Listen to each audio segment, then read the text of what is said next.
तत्वज्ञानाचा अभ्यास केल्यानंतर देहाचा विटाळा जाईल. देहाचा विटाळा एकाच गोष्टीने जाऊ शकतो, सद्गुरूंनी दिलेल्या नामस्मरणा, अखंड नामचिंतनानं.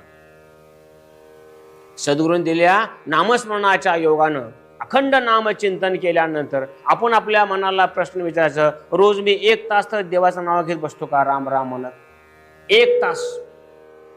बघा, अभ्यास करून बघा, रोज मी 1 तास तर नामचिंतन करतो का? उत्तर येते नाही आहे. आणि आयुष्याची ऊर्ध्वगती, आमची उद्याची वारी कशा अवलंबून आहे? नामावर अवलंबून. नाव किती घेतलंस? कारण का? अवघड विषय.